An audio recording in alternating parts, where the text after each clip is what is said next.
Hi guys, போன வீடியோவில் சொல்லியிருந்த மாதிரி நம்ம எப்படி எலும்பு வளர்க்குறோன்றது தான் இந்த வீடியோவில் பார்க்க போகிறோம். இந்த ரிங்கு பேர் இலிசரோ. இது மூலிமா தான் நம்ம எலும்பை வளர்க்குறோம்.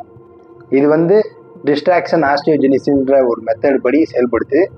அது எப்படின்றத ஸ்டெப் பை ஸ்டெப் சொல்ல போகிறேன். இந்த இலிசரோவை கண்டுபிடிச்சவர் வந்து ஒரு சோவியத் யூனியன் ஆர்த்தோபிசிசியன். அவர் பேர் வந்து கேவ்ரில் அப்ரமோவிச் இலிசரோ. அவர் வந்து 19th செஞ்சுரியில் இந்த இலிசரோவை கண்டுபிடிச்சாரு. எப்படி தேனி மக்களுக்கு பென்னிக்விக் வந்து ஒரு கடவுளாக வழங்குறாங்களோ, என்ன மாதிரி எலும்பு இல்லாதவங்களுக்கு அவரை ஒரு கடவுளாக தான் நான் பார்க்குறோம். அவர் இல்லைன்னா இந்த காலை காப்பாற்றிக்க முடியாது. நான் இந்த ஜூமில் நான் உங்களுக்கு ஒவ்வொரு ஸ்டெப்பாக எக்ஸ்பிளைன் பண்ணுறேன். கூடவே டிப்ஸும் ஆட் பண்ணியிருக்கேன் உங்களுக்கு புரிகிற மாதிரி இருக்கிறதுக்காக. வாங்க பார்க்கலாம். ஃபஸ்ட்டு ஸ்டெப் வந்து நம்மளுக்கு அந்த நொறுங்கி இருக்க எலும்பை 2 சைடும் வெட்டி விட்டுருவாங்க.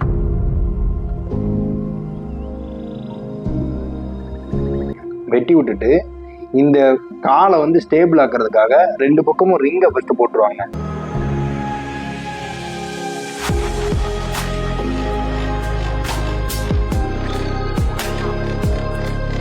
எப்படி போடுவாங்கன்னா, இது பேர் ஆலி ஒயர்னு சொல்லுவாங்க. இந்த கட்டுக்கம்பி பேர், கட்டுக்கம்பி மாதிரி இருக்கிறதுக்கு பேர்.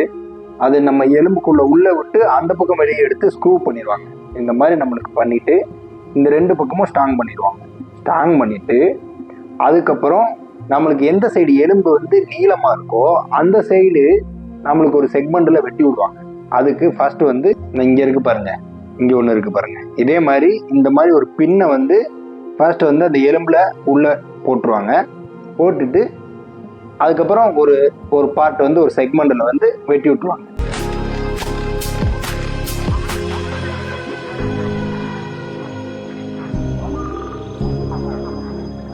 வெட்டி விட்டுட்டு அந்த பக்கம் இருக்கிறதோ இல்லை இந்த பக்கம் இருக்கிறதோ, நம்மளுக்கு இந்த சைடு தான் இருக்குது, இந்த சைடு இன்னொரு பின்னை போட்டுட்டு, ஏன்னா இது ஸ்டேபிளாக வந்து நேராக வந்து ஸ்ட்ரெயிட்டாக ஜாயிண்ட் ஆகணும், அதுக்காக இந்த பக்கம் ஒரு பின்னை போட்டுருவாங்க. இது வந்து நகர்றதுக்காக இருந்த பின்னை வந்து நமக்கு இந்த பின் நம்மளுக்கு இந்த சைடு தான் அதிகமாக இருந்துச்சு.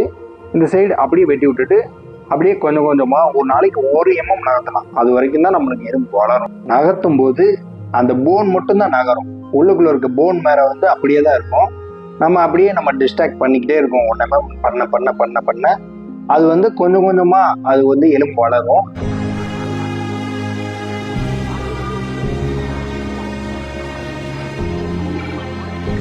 அதுக்கு பேர் கேலஸ்ன்னு சொல்லுவாங்க. ஸ்ட்ராங் ஆகாமல் இருக்கிற எலும்புக்கு பேர் கேலஸ். அது கேல்சிஃபை ஆகி நம்மளுக்கு வந்து எலும்பு ஸ்ட்ராங் ஆயிரும்.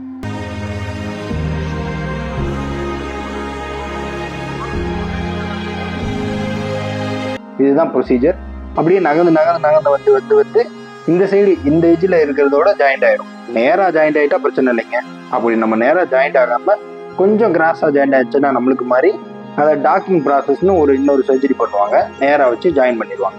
இதுதாங்க ப்ராசஸ்ஸு. இப்போ வந்து நம்ம நகர்த்திட்டோம். கால் ஷார்ட்டனிங்காக இருக்குது. நான் சொல்லியிருப்பேன் முன்னாடி வீடியோலேயே, நம்ம ஆக்சிடென்ட் ஆனப்போ காலை ஊனதுனால ஷார்ட்டனிங் ஆயிடுச்சு. ஒரு 5-6 சென்டிமீட்டர் வந்து கால் ஹைட் கம்மியாக இருக்குது. அதுக்கு இதை நகர்த்தி முடிச்சதுக்கப்புறம் டாக்டர் என்ன சொன்னாங்கன்னா, இப்போ வந்து இந்த ரிங்கை வந்து கீழே நகர்த்துங்க. நகர்த்துறது எப்படின்னு இப்போ சொல்கிறேன் பாருங்கள். ஃபர்ஸ்ட் வந்து இந்த சைடு வந்து லூஸ் பண்ணிக்கணும். இப்படி லூஸ் பண்ணிவிட்டு இந்த சைடு வந்து இப்படி டைட் பண்ணணும். இப்படி டைட் பண்ணும்போது இந்த ரிங்கு வந்து 1 mm நகரும். அதாவது இந்த நட்டு வந்து ஒரு தடவை சுற்றி வந்துச்சுன்னா அது வந்து 1 mm. இது நம்ம வந்து 4ஆக பிரித்து 6 மணி நேரத்துக்கு ஒரு தடவை 0.25 mm பிரித்து நம்ம நகர்த்தணும். அப்படி நகர்த்தினா தான் கரெக்டாக அந்த 1 mm வந்து கரெக்டாக வளரும். நம்மளுக்கு வந்து 4 நம்மளுக்கு போஸ்ட் இருக்குது. இது ஒரு போஸ்ட்டு, இது ஒரு போஸ்ட்டு, இதே மாதிரி இந்த 2 சைடு இந்த பக்கம் இருக்குது. 4 போஸ்ட்டையும் இதே மாதிரி லூஸ் பண்ணி டைட் பண்ணணும். அப்படி டைட் பண்ணும்போது அந்த ரிங்கை வந்து 1 mm நகரும். இப்படி தாங்க எலும்பு வளருது. வளர்ந்ததுக்கப்புறம் நம்ம ஒழுங்காக ஸ்ட்ரென்தனிங் பண்ணோம்னா கரெக்டாக ஸ்ட்ராங் ஆயிரும். நம்ம அந்த கால் மாதிரி இதுவும் வந்துடும். இதுதாங்க ப்ராசஸ்ஸு. இதாங்க டிஸ்ட்ராக்ஷன் ஆஸ்டியோஜெனிசிஸ் பை இலிசரோ மெத்தடு. நான் உங்களுக்கு ஸ்டெப் பை ஸ்டெப்பாக தெளிவாக சொல்லிட்டேன்னு நினைக்கிறேன். உங்களுக்கு புரிஞ்சிருக்குன்னு நினைக்கிறேன். புரியாதவங்க கமெண்ட் பண்ணுங்கள். இது வந்து எலும்பு இல்லாதவங்களுக்கு மட்டும் யூஸ் ஆகிற மெத்தட் கிடையாது. நான் ஷார்ட்டாக இருக்கேன், நான் இன்னும் கொஞ்சம் ஹைட் ஆகணும் அப்படின்னு நினைக்கிறவங்க கூட ஒரு 6 சென்டிமீட்டர் அந்த மாதிரி இன்க்ரீஸ் பண்ணுறதுக்கு இந்த இலிசரோ மெத்தடை யூஸ் பண்ணிக்கலாம். வேர்ல்டு வைடாக அப்படி யூஸ் பண்ணியிருக்கவங்க நிறைய பேர் யூஸ் பண்ணியிருக்காங்க. நம்ம எவ்வளோக்கு எவ்வளோ ஸ்ட்ரென்தன் பண்ணுறோமோ அவ்வளோக்கு அவ்வளோ இந்த எலும்பு ஸ்ட்ராங் ஆயிரும். அவ்வளோதாங்க. அடுத்த வீடியோ